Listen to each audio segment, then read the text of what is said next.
ከአርትስ ቴሌቪዥን አርዕስተ ዜናዎችን እነሆ። በትግራይ የተፈጠረ ባለው ለውጥ መሪ ሆነው እንደሚመጡ አቶ ጌታቸው ረዳ ተናገሩ። በኢትዮጵያ የድህነት መጠን በ24 በመቶ መጨመሩን የኢትዮጵያ ኢኮኖሚክስ አሶሲዬሽን ገለጸ። ኢትዮጵያን ጨምሮ በ6 የአፍሪካ ሀገራት የትምህርትና የጤና ባለሙያዎች ገቢ እስከ 50 በመቶ መቀነሱ ተገለጸ።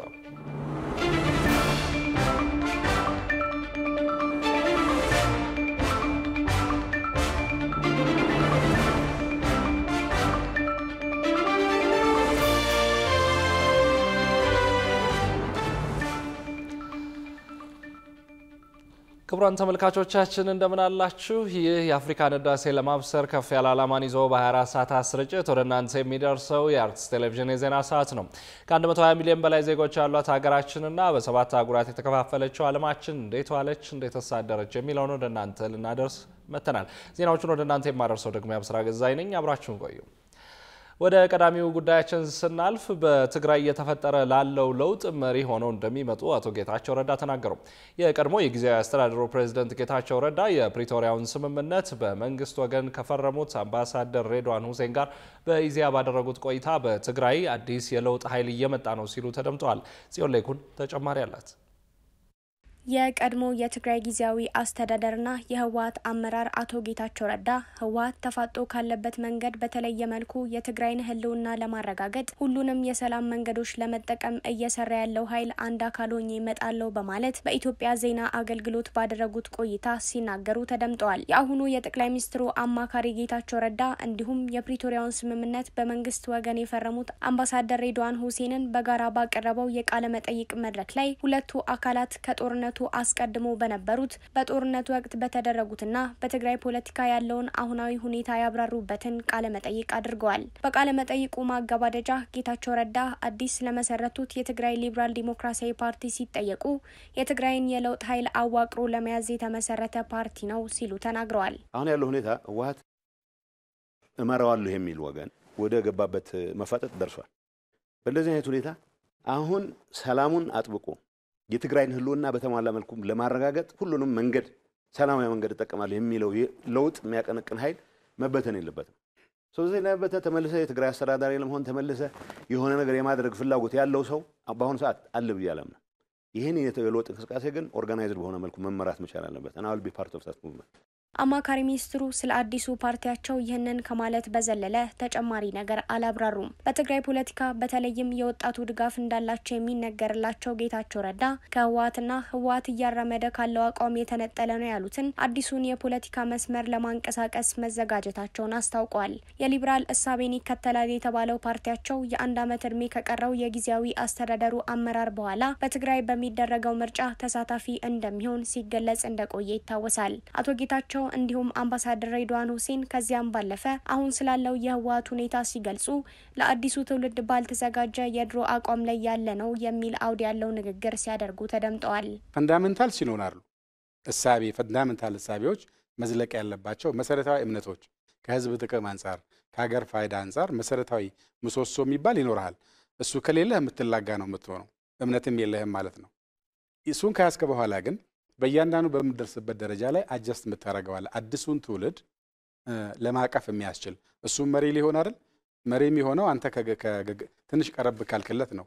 ሸብረክ ሳትለት ለአዲሱ ትውልድ እንዴት ብሎ መሪ መሆን ይችላል? ሸብረክ ለማለት ደግሞ አንተ ያኔ አመረህ ያዝከው ለአሁኑ ትውልድ ግን የማይሰራ ነገር መኖሩን ማመን፣ ራስህን ማብቃት፣ የምታንጠባጥበውና የምትጨምረው ነገር ማየት አለብህ። ይሄ እንደ ሰውም ለፓርቲም ይሰራል። አድሃሪነት ነው። ይሄ ተራማጅ ነኝ ብለህ ብትለውም አድሃሪነት ነው። ከተቸከልክ ግን አደገኝነቱ ለሀገር በለው ወክሏለሁ ለምትለው ህዝብ ያንተ ሐሳብ የሚገዳደር ኢቭን መጥፎ ቢሆን ማስተናገድ የሚያስችል አቅም የለም። መጥፎም ቢሆን እኮ መስማት መቻል አለብህ። ያቃረም ቢሆን ስድብ መስማት መቻል አለብህ እንጂ ለተነሳ መፈክሩ በሙሉ ጠመንጃ መፍትሄ የምታደርግ ከሆነ አይሰራም። ኢሊሚኔት የማድረግ አባዜ ሐሳብህን ለመለወጥ ካለመቻል የሚመነጭ ነው። ስለዚህ ትልቅ አደጋ እንደሚፈጠር ነው። ይሄ ለህወሓት በለው ለገሌ የሚባል በለው በልጽግና እድሜ ሰጥቶት የኔ ሐሳብ ብቻ ነው ካለ የሚያጠፋው ነው። ምንም ጥያቄ የለውም። ይሄ መቀየር መለወጥ በየጊዜው ራስን እየፈተሽ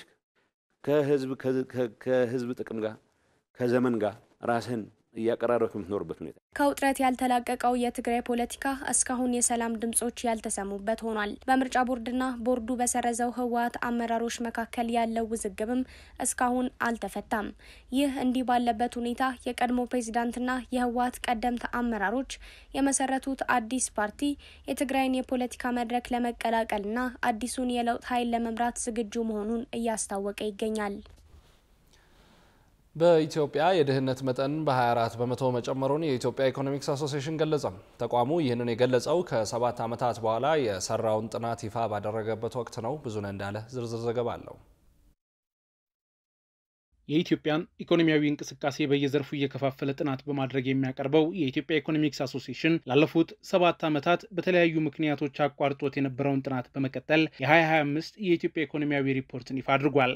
በዚህ ሪፖርቱ ላይ 9 ክፍሎችን የዳሰሰ ሲሆን አጠቃላይ የሀገሪቱን እድገት፣ የግብርና ምርትና የምግብ አቅርቦት ዘርፍ፣ የኢንዱስትሪ ዘርፍ፣ የፋይናንስ ዘርፍ፣ የውጭ ሴክተር አፈጻጸም እንዲሁም የድህነትና እኩልነት በሚል ከፋፍሎ ጥናቶችን አቅርቧል። በዚህ ወቅት እንደተገለጸው የዜጎች የድህነት ሁኔታ እየጨመረ መጥቷል የተባለ ሲሆን የከፋ ድህነት ተብሎ የተለየው ደግሞ በ24 በመቶ መጨመሩን የተቋሙ ሲኒየር ሪሰርቸር ዶክተር ሙላ አለማየሁ ገልጸዋል። ፖቨርቲ ወይም ደግሞ የድህነት ቅነሳው ነው። ልክ ነው። ድህነት ቅነሳው እስከ 2015 በደንብ እየቀነሰ መጥቶ ምናልባትም እስከ 19% ደርሶ ነበረ። ከአብሶሉት ፖቨርቲ ላይ ወይም ደግሞ ፍጹም የድህነት ወለል በታች የነበረው የኢትዮጵያ ሕዝብ 19% አካባቢ ነበረ። አሁን የመጨመሪያ አይነት አዝማሚያ እያሳየ ነው። ይህ ሲግናል ምክንያቱም አሁን ባለው ወደ 24% እንደገና ከፍ እያለ ነው። ያ ሲግናል ነው። ያን ሲግናል እንግዲህ ምን አይነት እንትኖች ናቸው ሊያመጡ የሚችሉት? አንዱ ሲግናሉ ኢንፍሌሽን ወይም ግሽበትን ነው። ግሽበትን መቆጣጠር ከተቻለ እንግዲህ ከዛ በኋላ ሌሎቹንም አይነት ኤክስተርናል እና ኢንተርናል እንትኖችን ምን አይነት ስትራቴጂ በመንደፍ ያን ታክል ማድረግ እንችላለን የሚለውን ነገር ከሚመለከታቸው አካላት ያ ከተደረገ እንትኑ ያን ታክል ላይሄድ ይችላል። ነገር ግን ሲግናል ነው።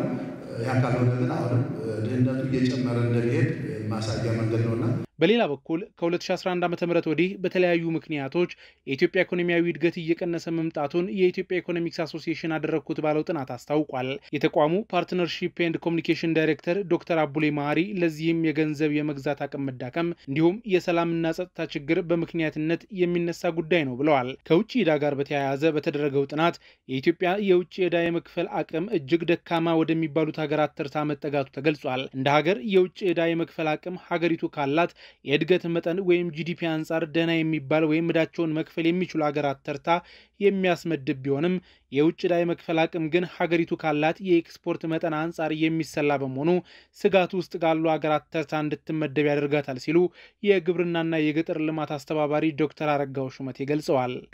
የውጭ ዕዳ የሚባለው ኢትዮጵያ ከጂዲፒው አንጻርና ከኤክስፖርቱ አንጻር ነው የውጭ ዕዳ በርደን የሚለካው።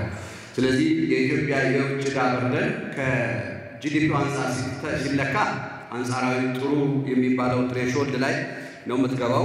ዊክ ትሬሾልድ የሚባለው ላይ ይሄ ማለት የመክፈል አቅም እንዳላት ያመላክታል። ከጂዲፒው አንጻር ሲለካ ትክክለኛው የውጭ ዕዳ ለመክፈል ግን ኤክስፖርት ነው መለኪያውና ከኤክስፖርት አንጻር ሲለካ ኤክስፖርት ሬሾ ሲወሰድ ኢትዮጵያ ስትሮንግ ትሬሾልድን አደገኛው መስመርን አለፍ ያለችበት እዛ አካባቢ ነው ያለችው።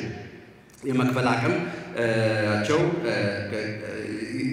መክፈል ለማይችሉ ለሚሉት ላይ ለመድረስ ኦልሞስት ደርሳለች የሚለው ላይ ያሳያል። እነዚህ የተጠቀሱ ችግሮችን ለመፍታት የግብርና ኢንቨስትመንትን መጨመርና ለግብርና ዘርፍ የሚመደበውን ዓመታዊ በጀት ማሳደግ አንደኛው አማራጭ መሆኑን በጥናቱ ተመላክቷል።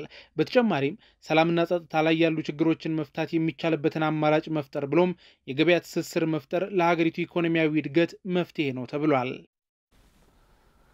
ኢትዮጵያን ጨምሮ በ6 የአፍሪካ ሀገራት የትምህርትና የጤና ባለሙያዎች ገቢ እስከ 50 በመቶ መቀነሱ ተገለጸ።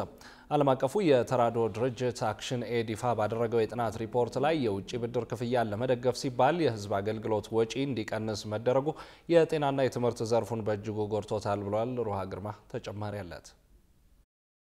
በብዙ የአፍሪካ ሀገሮች የተሻለ ገቢ ያላቸው ሰዎች እያደገ ከሚመጣው ወጪ ጋር ተላምደው ሲቀጥሉ፣ ዝቅተኛና መካከለኛ ገቢ ያላቸው ቤተሰቦች ደግሞ የችግሩን ጫና እየተጋፈጡ ይገኛሉ። እንደ መኖሪያ ቤት፣ ምግብ፣ ትራንስፖርት፣ የጤና እንክብካቤና ትምህርት ያሉ መሰረታዊ ፍላጎቶች እና አገልግሎቶች ዋጋ ተመጣጣኝነት ለኑሮ ውድነት መለኪያነት ያገለግላሉ። ቢዝነስ ኢንሳይደር በ2025 መጀመሪያ በአፍሪካ ከፍተኛ የኑሮ ውድነት ያስመዘገቡ ሀገራትን ዝርዝር ባወጣበት መረጃው ኢትዮጵያን ቀዳሚ አድርጓታል። በተመሳሳይ ዓለም አቀፉ የተራድኦ ድርጅት አክሽን ኤድም ከኢትዮጵያ፣ ጋና፣ ኬንያ፣ ላይቤሪያ፣ ማላዊና ናይጄሪያ የተውጣጡ 600 የጤና ባለሙያዎች መምህራንና የማህበረሰብ ክፍሎችን በማሳተፍ ያካሄደውን ጥናት ሪፖርት ይፋ አድርጓል። በጥናቱ ከተካተቱ የጤና አጠባበቅ ባለሙያዎች ውስጥም 97 በመቶ የሚሆኑት እንደ ምግብና የቤት ኪራይ ያሉ መሰረታዊ ፍላጎቶቻቸውን በደሞዛቸው መሸፈን እንዳልቻሉ አመላክቷል። የውጭ ብድር ክፍያን ለመደገፍ ሲባል የህዝብ አገልግሎቶችን ወጪ እንዲቀንስ መደረጉ የጤናና የትምህርት ዘርፉን በእጅጉ እየጎዳው መሆኑን ድርጅቱ በሪፖርቱ አስታውቋል።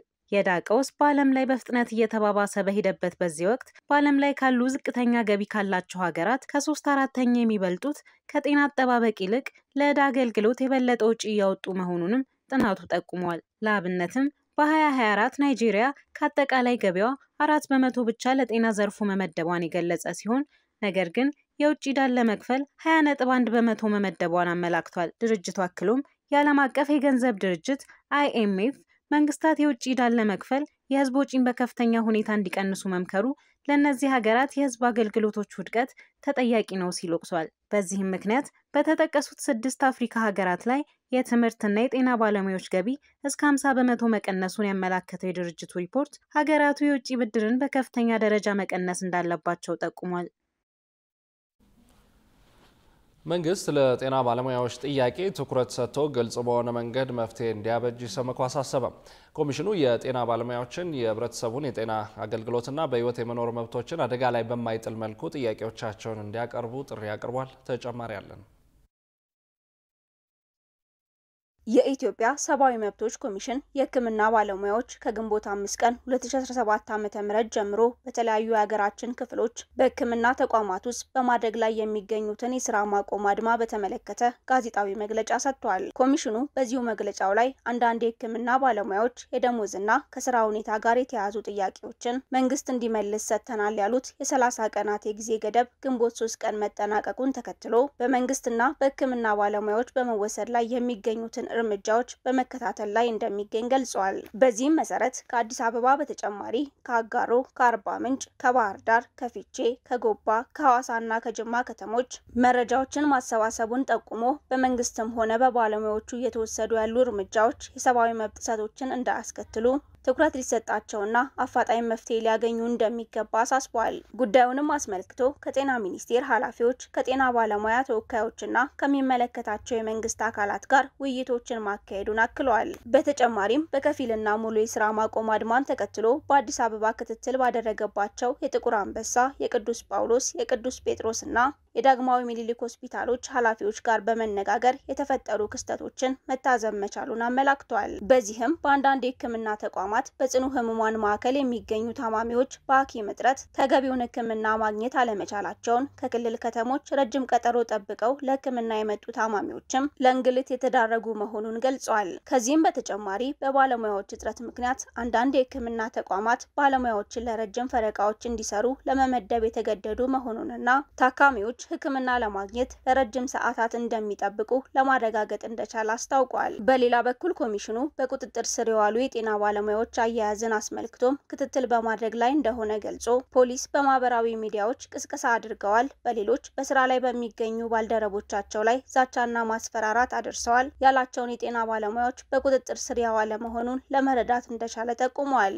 በአጠቃላይ ኢሰመኮ በጤናው ዘርፍ ላይ የሚደረግ የስራ ማቆም አድማ በማህበረሰቡ የጤናና በህይወት የመኖር መብት ላይ አሉታዊ ተጽዕኖ ሊያስከትል የሚችል በመሆኑ የጤና ባለሙያዎች ያቀረቧቸውን ጥያቄዎች መንግስት ትኩረት ሰጥቶ ግልጽና አሳታፊ በሆነ መንገድ መፍትሄ የሚያገኙበትን ሁኔታ እንዲያመቻች ጠይቋል። የጤና ባለሙያዎችም የማህበረሰቡን የጤናና በህይወት የመኖር መብቶችን አደጋ ላይ በማይጥል መልኩ ጥያቄዎችን እንዲያቀርቡ ጥሪ ያቀረበው ኮሚሽኑ የሚመለከታቸውን ባለድርሻ አካላት በማነጋገር ጉዳዩ በውይይት እንዲፈታ የሚያደርገውን ጥረት የሚቀጥል መሆኑን አስታውቋል። ክቡራትና ክቡራን ከአርትስ ዜናዎች ጋር አብራችሁ ስላላችሁ አርትስ ቴሌቪዥን ያመሰግናችኋል። ማንኛውም አይነት የዜናም ሆነ ሌሎች ጥቆማዎችና አስተያየቶች ቢኖራችሁ በአጭር የጽሁፍ መልእክት መቀበያ ቁጥራችን 6121 ላይ ብታደርሱን ተቀብለን ወደ እናንተ እናደርሳለን። አሁን ደግሞ የዕለቱን ዋነኛ ጉዳይ እናስታውሳችሁና እንመለሳለን። በትግራይ የተፈጠረ ላለው ለውጥ መሪ ሆነው እንደሚመጡ አቶ ጌታቸው ረዳ ተናገሩ። ከቆይታ በኋላ የተመራረጡ ልዩ ስፖርታዊ መረጃዎችን ወደ እናንተ እናደርሳለን። ይጠብቁን። የአሜሪካ መንግስት ኳታር ለፕሬዝዳንት ትራምፕ ያበረከተችውን ቦይንግ 747 የቅንጦት አውሮፕላን መረከቡን አስታውቋል። ባለ $400 ሚሊዮን ቅንጡ አውሮፕላን ውስጡ ምን እንደሚመስል ያስመለክታችሁ የውጭ ትንታኔና ዓለም አቀፍ ጉዳዮች ዘጋቢያችን ቃል ኪዳን ይጥና ተከታዩን ዘገባ አዘጋጅተዋል። This was one of the points blamed for some of the delays. አሜሪካ የኤርፎርስ ዋን አካል እንዲሆን ከኳታር በስጦታ የተበረከተላትንና በርካታ ውዝግቦች ያስከተለውን ቦይንግ 747 ቅንጡ አውሮፕላን ተረክባለች። ፔንታገን ባወጣው መግለጫ ሁሉንም የፌዴራል ሕጎችና ደንቦች ተከትለን ቦይንግ 747ን ከኳታር ተቀብለናል ብሏል። አውሮፕላኑ ማሻሻያ ከተደረገለት በኋላ የአሜሪካ ፕሬዝዳንቶች ይፋዊ አየር መጓጓዣ የሆነው ኤርፎርስ ዋን አካል ሆኖ ጥቅም ላይ ይውላል የተባለ ሲሆን ውስጡም ባህላዊ የመሰሉ ነጡ ክፍሎችን ይዟል። ኮክፒት በመባል የሚታወቀው አብራሪዎች ለበረራ ሁሉንም አስፈላጊ ተግባራት የሚቆጣጠሩበት የአውሮፕላኑ ክፍል ይህን የሚመስል ሲሆን ገና ወደ ውስጥ እንደተገባ አረፍ የሚባልበት ምቹ ሶፋም ተዘጋጅቷል። ይህ የምትመለከቱት ደግሞ ምግብ መመገቢያ ክፍሉ ነው። ይህኛው ደግሞ መኝታ ቤቱ ሲሆን ገና ሲያዩት ያሉት ቪላ ቤት ውስጥ እንጂ አውሮፕላን ውስጥ ያለ አይመስልም። መታጠቢያ ቤቱ ደግሞ ገና ሲያዩት መንፈስን የሚያድስ በወርቅ ቅብ ያሸበረቀ እጅግ አስደናቂ ክፍል ነው። ምናልባት በዚህ ቅንጡ አውሮፕላን የሚጓዙ እንግዶች ካሉ ሶፋ ላይ መተኛት የግድ ሳይላቸው ጎናቸውን የሚያሳርፉበት መኝታ ቤት ከነመታጠቢያ ቤቱ ለብቻ ተዘጋጅቶላቸዋል።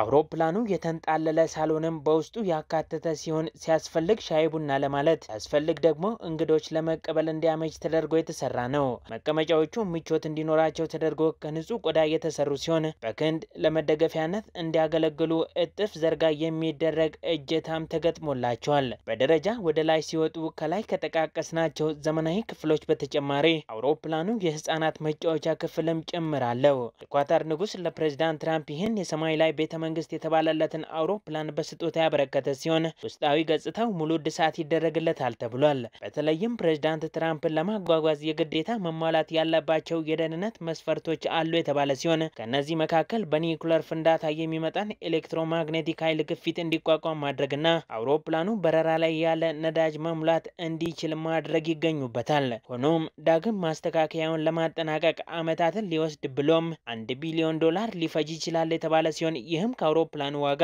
በእጥፍ እንደሚበልጥ ጠቅሶ የዘገበው ቢዝነስ ኢንሳይደር ነው። Also complex communication systems so the aircraft can operate as የ2017 የኢትዮ ቴሌኮም ታላቅ ሩጫ በበቆጂ ሊካሄድ ነው። የኢትዮጵያ ውብ መልክዓ ምድር የዳበረ ባህልና ጥንታዊ ታሪኮቿን የበለጠ በማስተዋወቅ የኢንቨስትመንት መዳረሻ እንድትሆን ያለመውና የታላቁ ሩጫ አካል የሆነው የበቆጂ ሩጫ ግንቦት 17 ቀን 2017 ዓ.ም ለአራተኛ ጊዜ እንደሚካሄድ ተገልጿል። በታላቁ ሩጫና በቱሪዝም ሚኒስቴር አዘጋጅነት የተሰናዳው ይኸው ሩጫ ኢትዮጵያን ለማስተዋወቅ ልወቅሽ ኢትዮጵያ ክላሲክስ በሚል በአራት የኢትዮጵያ ከተሞች ከተዘጋጁት አራት ሩጫዎች ሶስተኛው ሲሆን የኢትዮጵያ የሯጮች ከተማ በሆነችው የአርሲዋ በቆጂ ላይ እንደሚካሄድም ተገልጿል።